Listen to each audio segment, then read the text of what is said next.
हजुर नमस्कार। म डाक्टर सोनी श्रेष्ठ हालै युकेमा जिपी जनरल प्र्याक्टिसनर भएर काम गरिरहेकी छु। साथै म मेडिकल स्टुडेन्टहरूलाई पढाउने काम पनि गर्दछु। स्वागत छ हजुरहरूलाई मेरो हेल्थ अवेरनेस च्यानलमा। सर्वप्रथम त म हजुरहरू सबैलाई धेरै धेरै धन्यवाद थ्याङ्क यू भन्न चाहन्छु। हजुरहरूले हेल्थ अवेरनेस सम्बन्धी भिडियोहरू हेरिदिनु भएकोमा, मन पराइदिनु भएकोमा, सेयर अनि सब्सक्राइब गरिदिनु भएकोमा। सधैँ जस्तै स्वास्थ्य सम्बन्धी विषयहरू लिएर आउने क्रममा आजको मैले विषय छानेकी छु माइग्रेन। यसलाई मिग्रेन पनि भनेर भन्ने गरिन्छ। यो टाउको दुखाइको एउटा प्रकार हो। टाउको दुखाइको धेरै कारणहरू छन्, तर आज म विशेष गरेर माइग्रेनको बारेमा कुराकानी गर्दैछु। माइग्रेनको हेडेक भन्नुपर्दा हामी भन्छौँ एपिसोडिक थ्रबिङ काइन्ड अफ हेडेक भन्नाले यो टाउको दुखाइ सधैँ नै भइरहने नभइकन बेला बेलामा एक्कासी एकदमै जोडले थ्रबिङ काइन्ड अफ हेडेक ढुकढुक गर्ने खालको टाउको दुख्ने, जसले चाहिँ हामी कहिलेकाहीँ सुन्ने पनि गर्छौँ कि एकदमै ब्लक ब्लक गरेर टाउको दुखिरहेको छ भनेर। यस्तो खालको दुखाइलाई माइग्रेन भनेर भनिन्छ। यसको लक्षणहरूलाई हामी दुई भागमा बाँड्न सक्छौँ। एउटा चाहिँ migraine with aura, migraine without aura. Migraine without aura चाहिँ धेरै कमन छ। ऑरा भनेको चाहिँ एउटा वार्निङ साइन्स। यो चाहिँ हाम्रो बडीले, हाम्रो शरीरले चाहिँ हामीलाई वार्निङ दिइरहेको, भन्न कोसिस गरिरहेको कि अब टाउको दुख्ने सुरु हुन लाग्यो भनेर। विभिन्न व्यक्तिलाई विभिन्न प्रकारको ऑरा हुन सक्छ, तर प्राय कमनली चाहिँ आँखाको ज्योतिमा असर गर्ने, आँखामा जिगज्याग लाइनहरू देख्ने, वाक वाक आउने, शरीरको तनावको महसुस हुने, शरीरमा आफूले भिन्न प्रकारको एउटा स्मेल, बास्ना महसुस गर्ने हुन जान्छ। र अब कुराकानी गरौँ यसको कारणहरू। माइग्रेनको कारण यही हो भनेर भन्न गाह्रो हुन्छ र यही हो भन्न सकिन्न।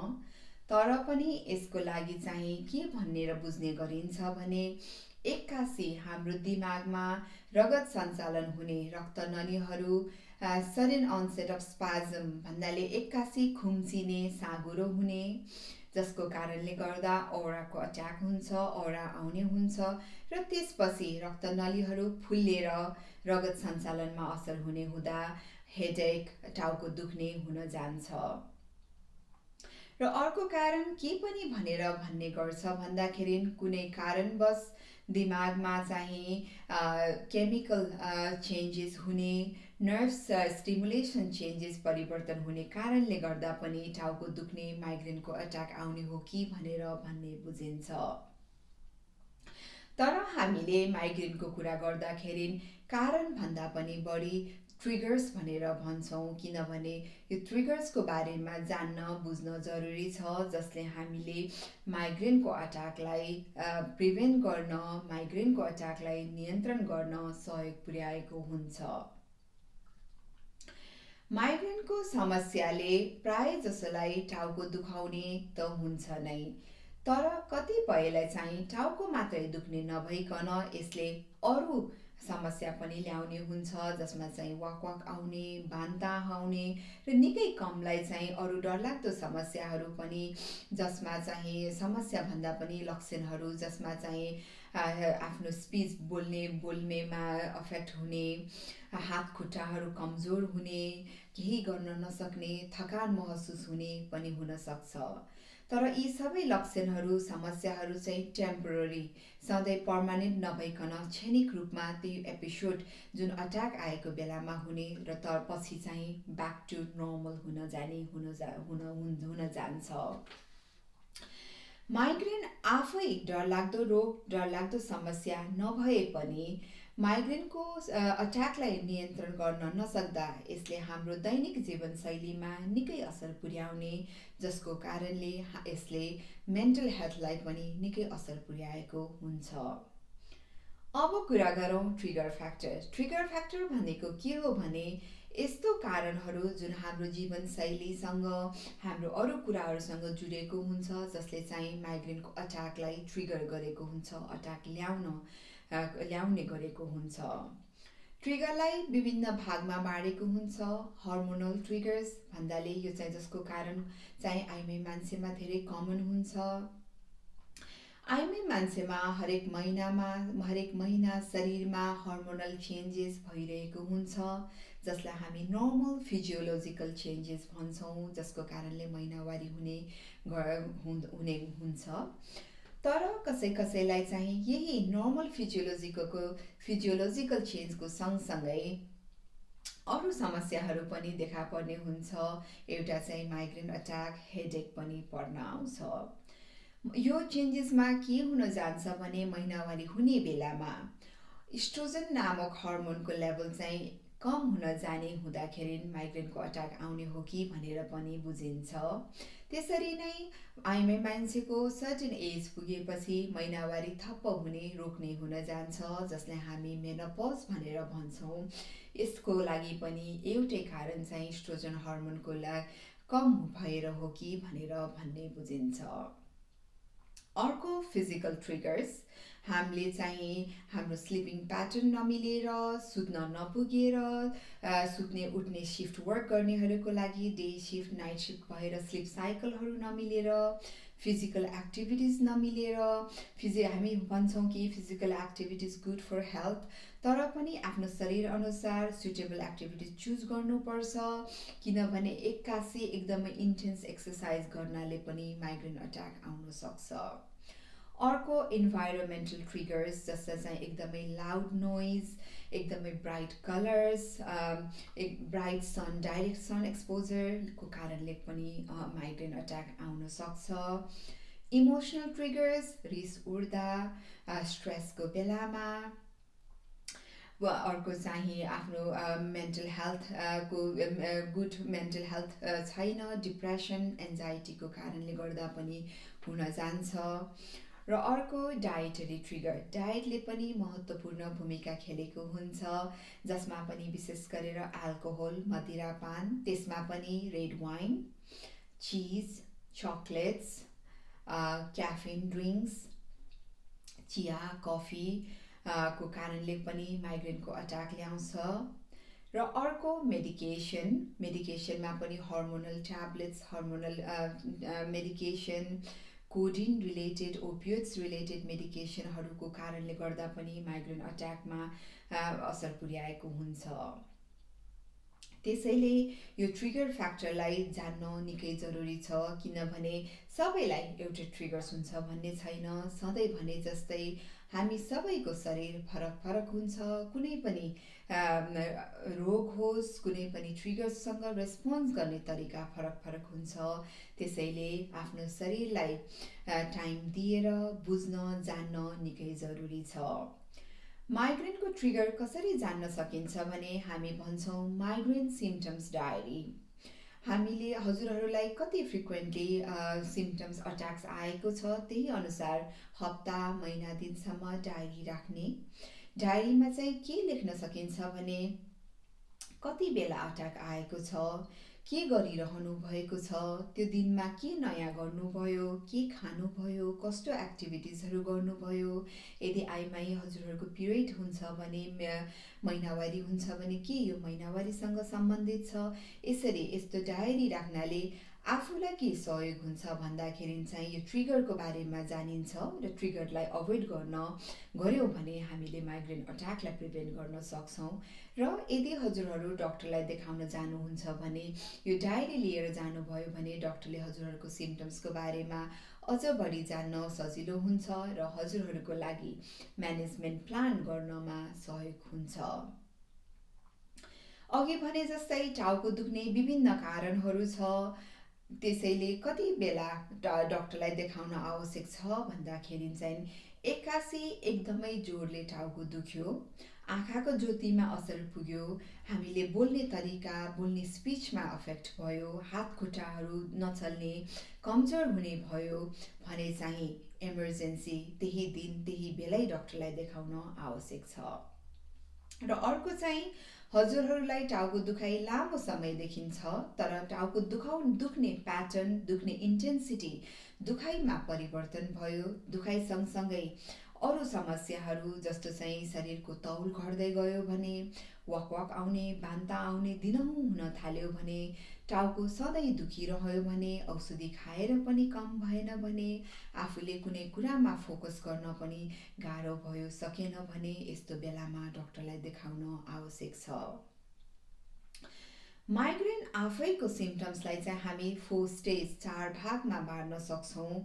माइग्रेन चाहिँ केही घन्टादेखि लिएर 2-4 दिनसम्म पनि यसको दुखाइ हुने र दुखाइको गति, दुखाइको तीव्रता, इन्टेन्सिटी चाहिँ फरक हुँदाले आफ्नो दुखाइ कस्तो छ त्यसलाई बुझ्न, के गर्नुपर्छ त्यसलाई बुझ्न जान्न पनि निकै जरुरी छ।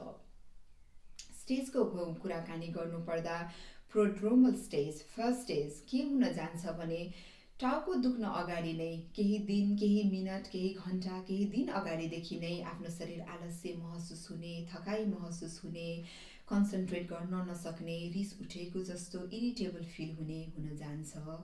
अर्को चाहिँ औरा, तर यो सबैलाई हुन्छ भन्ने जरुरी छैन, अघि भने जस्तै वार्निङ दिने र औरा भएको 5 मिनट्सदेखि विदिन आवर्समा टाउको दुख्न सुरु हुन जान्छ।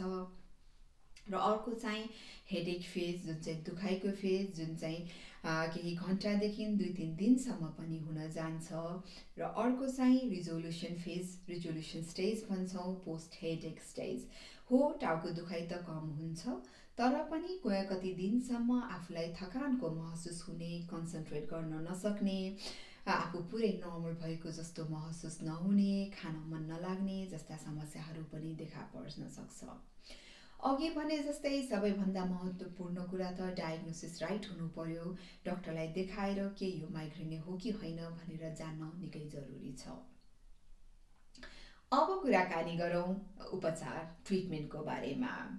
हो, धेरै थरीको इफेक्टिभ ट्रिटमेन्टहरू अवेलेबल छ, त्यसैले जानेर बुझेर आफ्नो लागि कुन ट्रिटमेन्ट चाहिँ इफेक्टिभ छ भनेर जान्न पनि जरुरी छ।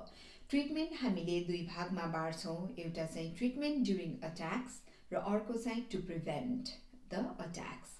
ड्युरिङ अट्याक्स भन्नाले सबैभन्दा महत्त्वपूर्ण जान्न के जरुरी छ भने हामी कहिलेकाहीँ के गर्छौँ भने टाउको दुख्न सुरु भइसक्दा पनि हामी के भन्छौँ भने टाउको एकदमै दुख्यो भने मात्रै औषधि खान्छु भनेर हामी कुरिरहन्छौँ। तर माइग्रेनमा चाहिँ यसो नगरिकन के गर्दा राम्रो हुन्छ भन्दा आफूले टाउको दुखाइ सुरु भएको महसुस हुने बित्तिकै जतिसक्दो छिटो उति चाँडै औषधि खाइहाल्नुपर्छ। टाउको निकै दुखिसकेपछि औषधि टाउको एकदमै दुखेपछि औषधि खानु भयो भने चाहिँ त्यो औषधिले चाहिँ इफेक्ट गर्न पाउँदैन, औषधिको बेनिफिट हामीलाई त्यति हुँदैन र टाउको दुखाइमा कम गर्न गाह्रो हुन्छ। र अर्को चाहिँ प्राय जसोलाई टाउको दुख्ने सँगसँगै वाक आउने, बान्ता आउने पनि हुन जाँदा वाक आउने, बान्ता रोकिने औषधि पनि खाँदा अझ बढी सहयोग हुन्छ। औषधि विभिन्न प्रकारको छ, सजिलै बजारमा पाइने पारासिटामोल, आइबुप्रोफेन, एस्प्रिन खान सकिन्छ। तर सधैँ भने जस्तै यो जान्न जरुरी छ कि त्यो औषधि आफूलाई सुटेबल छ, कि हजुरहरूमा अरू रोगहरू पनि छ। त्यसैले सधैँ जानेर बुझेर उपयोगी आफूले डाक्टरको सल्लाह लिएर मात्रै औषधि खानुपर्छ। आइबुप्रोफेन सजिलै पाइन्छ, एस्प्रिन सजिलै पाइन्छ। तर पनि हजुरहरूलाई आस्थमा छ, किडनीको समस्या छ, मुटुको रक्तनलीहरूको समस्या छ भने यो औषधि डाक्टरको सल्लाह बिना खानु हुँदैन, कतिपयले त खानै हुँदैन। सिभियर आस्थमा अट्याकले एस्प्रिन, आइबुप्रोफेन खानु हुँदैन। अर्को चाहिँ यदि 16 वर्ष मुनिको हुनुहुन्छ भने एस्प्रिन खानु हुँदैन। र अर्को माइग्रेनको अट्याकमा कोडिन बेस्ड मेडिकेसन चाहिँ खान राम्रो हुँदैन, किनभने चाहिँ यसले चाहिँ अट्याकलाई नियन्त्रण गर्न मद्दत नगर्नको साथसाथै यसले चाहिँ प्रिभेन्ट गर्नमा पनि कठिनाइ आउने हुन जान्छ। र अर्को ट्रिप्टान्स भनेर पनि पाइन्छ, सुमिट्रिप्टान, जर्मिट्रिप्टान भन्ने जस्ता औषधि जसले चाहिँ अट्याक आएको बेलामा खाने भनेर सल्लाह दिन्छौँ। तर यसले चाहिँ शरीरमा भएको रक्त नलीहरूलाई साँघुरो गरेर माइग्रेनको अट्याक, माइग्रेनको पेनलाई कम गर्न सहयोग पुर्याउने हुँदाले यदि हजुरहरूलाई मुटुको समस्या छ, रक्तनलीको समस्या छ भने डाक्टरलाई देखाएर मात्रै औषधि खानुपर्छ। र अघि भने जस्तै यसले चाहिँ रक्तनलीहरू साँघुरो गर्ने हुँदा यसको साइड इफेक्टको बारेमा जान्न पनि निकै जरुरी छ। यसले चाहिँ एक्कासी हातखुट्टाहरू कमजोर भएको जस्तो हुने, छाती दुखेको जस्तो महसुस हुने, श्वास प्रश्वासमा कठिनाइ भएको जस्तो पनि हुन सक्छ।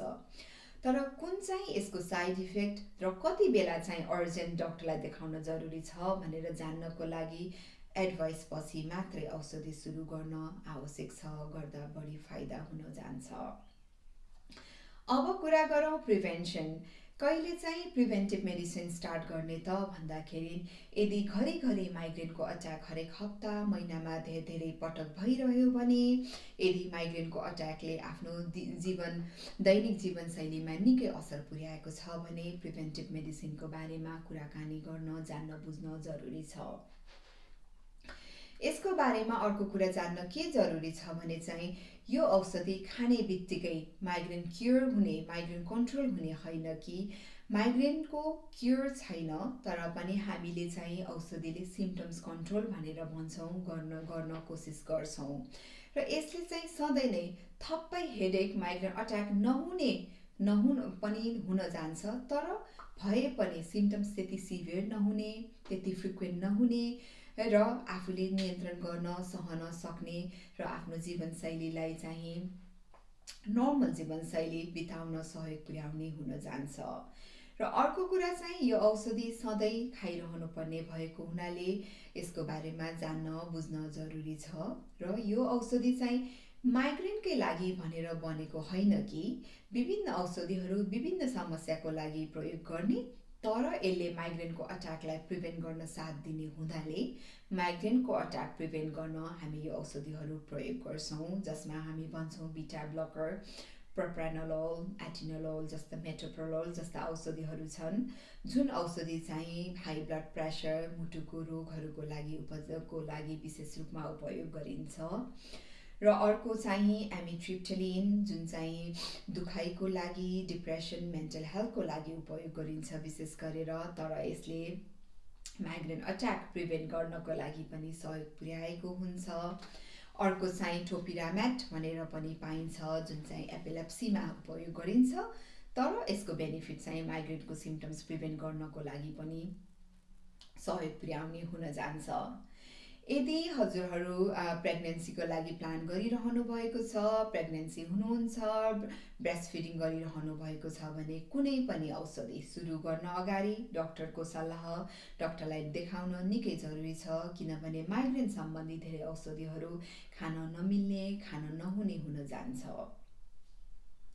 माइग्रेनको प्रिभेन्सनमा विशेष गरेर हाम्रो दैनिक जीवनशैलीले निकै सहयोग पुर्याएको हुन्छ, त्यसैले अघि भने जस्तै ट्रिगर फ्याक्टरको बारेमा जानेर त्यसलाई कसरी हुन्छ अभोइड गर्ने, आफ्नो जीवनशैली कसरी हुन्छ आफूलाई सुटेबल हुने रूपमा परिवर्तन गर्न कोसिस गर्नुपर्छ।